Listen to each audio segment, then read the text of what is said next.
49 fertility centre మీకు అందిస్తుంది కేవలం 899 రూపాయలకి ఫర్టిలిటీ అసెస్మెంట్ ప్యాకేజ్. యుఎస్ ఒక రకంగా చూసుకుంటే వెనకడుగేసిందని అనుకోవాలి. మరి వెనకడుగేసిందంటే ఏం కావాలని ఏసింది? అసలు ఇరాన్ అటునుంచి ఆ రకంగా అంటే యుఎస్‌కి ఆర్ ట్రంప్‌కి అనుకూలంగా అసలు ఒక్కసారైనా అడుగేసిందా?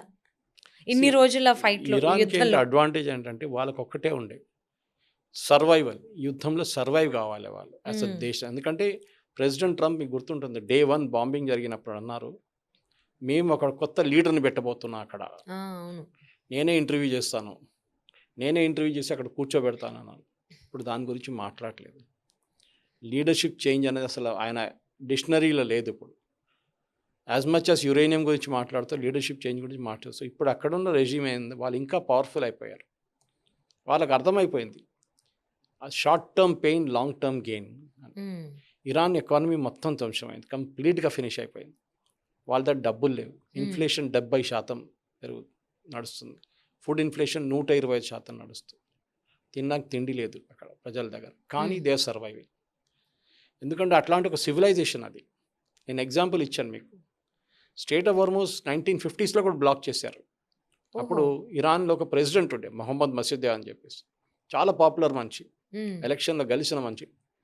కానీ ఆయన బ్రిటిష్ కంపెనీ మీద నేషనలైజేషన్ ప్లాన్ పెట్టారు. అంటే వాళ్ళు ఆయిల్ తీసుకెళ్తున్నారు, మాకు 10 పైసలు ఇవ్వట్లేదు అని చెప్పి వాళ్ళ మీద నేషనలైజేషన్ ప్లాన్ పెట్టారు, అంటే టేక్ ఓవర్ చేయడానికి. అప్పుడు బ్రిటన్ ఏం చేశారంటే స్ట్రెయిట్ ఆఫ్ హోర్ముజ్ బ్లాక్ చేసి పడేశారు. అప్పుడు మనం అనుకుంటాం strait of Hormuz first time 2026లో బ్లాక్ అయిందని. కాదు, 53లో బ్లాక్ అయింది, 1980sలో బ్లాక్ అయింది, ఇప్పుడు కూడా బ్లాక్ అయింది. సో ప్రెసిడెంట్ ట్రంప్ ఈ యుద్ధానికి దిగినప్పుడు ఫస్ట్ దాని మీద ఒక ప్లాన్ ఉండాలండి. Plan A, plan B. ఆయనకు ప్లాన్ ఏ లేదు, ప్లాన్ బి లేదు. ఇప్పుడు ఏం చేయాలో ఆయనకు అర్థం కావట్లేదు. బాంబులు వేస్తే వాడు ఇక్కడ బాంబు వేస్తాడు, వీళ్ళకి భయము. వేయకపోతే వాడు అక్కడే కూర్చుంటాడు, నేను జరగను పోయి ఇక్కడి నుంచి, నువ్వేమని చేసుకో అంటున్నాడు. ఈ పరిస్థితుల్లో సజన ఇప్పుడు ప్రెసిడెంట్ ట్రంప్కి ఒక ఎగ్జిట్ పాలసీ లేదు. ఆయనకి ఇరాన్ ముందు తల వంచి సారీ అని చెప్పి వెళ్ళాల్సిన పరిస్థితికి వచ్చేసారు. Powerful country in the world ఒక చిన్న ఇరానియన్ నేషన్ ముందు ఏం చేయలేకపోతున్నారు వాళ్ళు. అట్ ద సేమ్ టైం మీరు ఇజ్రాయలీ పొజిషన్ కూడా వీకెన్ చేస్తున్నారు. వాళ్ళ మీద మీరు సీజ్ ఫైర్ అని చెప్పి పెట్టారు. ఎందుకు? పాకిస్తాన్ చెప్పారంటే ఇది అన్ని కలుపుకుంటే మేము చూసుకుంటాం. ఏం చేశారు పాకిస్తాన్? ఏం చేయలేకపోయారు. ఖత్తర్ మాట్లాడుతున్నారు. ఇప్పుడు ఒమాన్ 2 సార్లు మాట్లాడి ఆల్మోస్ట్ ఒప్పందానికి వచ్చిన కంట్రీ ఒమాన్ పాకిస్తాన్తో. మీరు ఫస్ట్ టైం రెడీగా ఉన్నారు సైన్ పెట్టడానికి లాస్ట్ జూన్లో, మీరు జూలైలో బాంబు వేసేసారు. B-2 బాంబర్స్ తీసుకొచ్చి US last year uranium plant మీద. సరే అని చెప్పి ఈసారి కూడా జనవరి లాస్ట్ వీక్ దాకా ఒప్పందం పెట్టడానికి రెడీగా అయిపోయారు ఇరాన్. ఫిబ్రవరి 28 మళ్ళీ బాంబు వేశారు.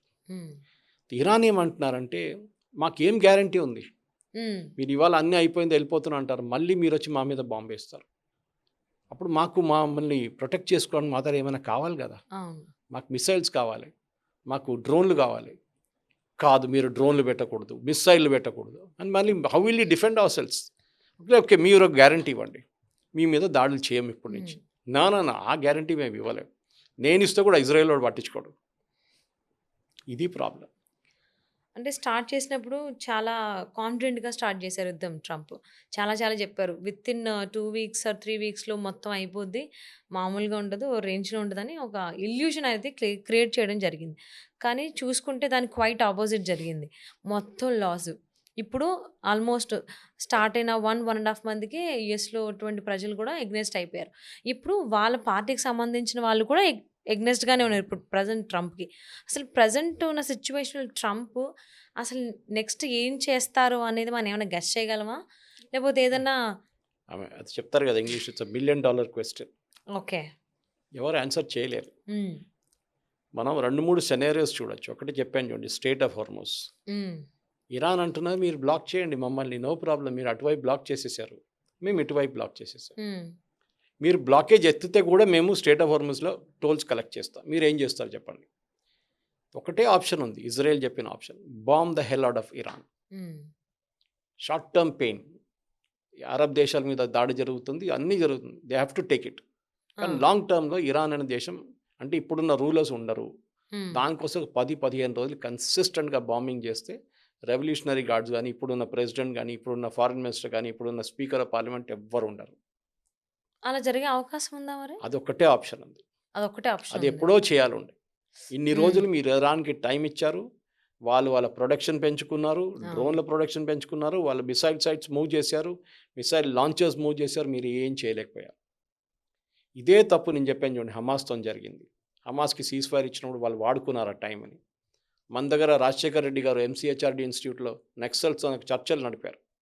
రామకృష్ణ ఇట్లాంటి లీడర్స్ అందరూ వచ్చారు. హ్మ్. బయటకు వచ్చి మాట్లాడారు. ఫెయిల్ అయిపోయింది.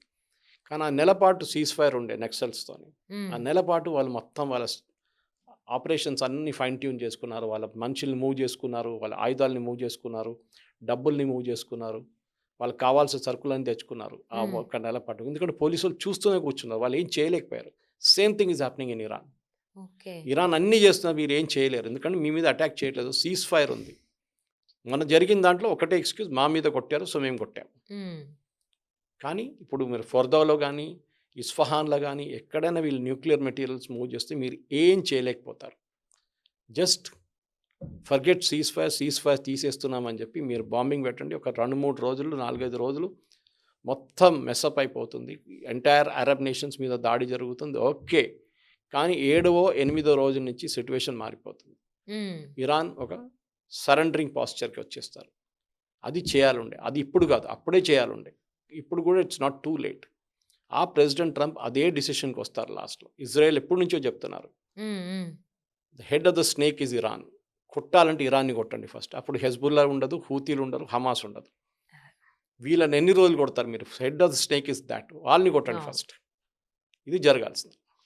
మరి ప్రెజెంట్ ఉన్న సిట్యుయేషన్‌లో ట్రంప్‌కి ఇప్పుడు మనం అనుకున్నటువంటి ఒకే ఒక్క ఆప్షన్‌ని చూజ్ చేసుకుంటారా? ఎందుకంటే మొదటి నుంచి అందరూ అనుకుంటున్నదే ఇప్పుడున్నటువంటి యుద్ధం ట్రంప్‌కి చాలా ముఖ్యమైనది. ఎందుకంటే రాబోయేటువంటి ఎలక్షన్స్‌లో మళ్ళీ ఉండాలంటే ఇది చాలా ఇంపాక్ట్ చూపిస్తదనేది అందరూ మిడ్ అనుకుంటున్నమాట. టర్మ్ పోల్స్ ట్రంప్‌కి హ్మ్. ఇంపాక్ట్ ఉండదు. హ్మ్. ట్రంప్‌కి సెకండ్ టర్మ్ అయిపోతుంది. ఇంకా 2.5 ఇది సంవత్సరాలు. మిస్ అయితే మళ్ళీ ఇంకా మిడ్ టర్మ్ ఛాన్స్ ఉండదు. పోల్స్‌లో వాళ్ళ పార్టీకి మెజారిటీ రాదు.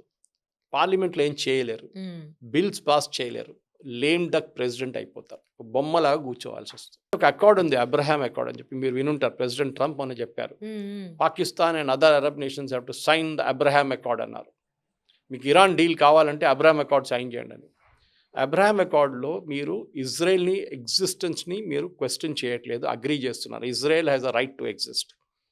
అంటే ఇజ్రాయెల్‌తోని మీ డిప్లొమాటిక్ రిలేషన్స్ అన్నీ మీరు మొదలు పెడతారు. దాంట్లో ఇప్పుడు దాకా అరబ్ కంట్రీస్ నుంచి ఒకటే దేశం సైన్ చేశారు. హ్మ్. అది కొన్ని సంవత్సరాలైంది. That was UAE. ఓకే. దానికోసం యూఏఈకి, ఇజ్రాయెల్‌కి సంబంధాలున్నాయి. ఐరన్ డోమ్ లాంటి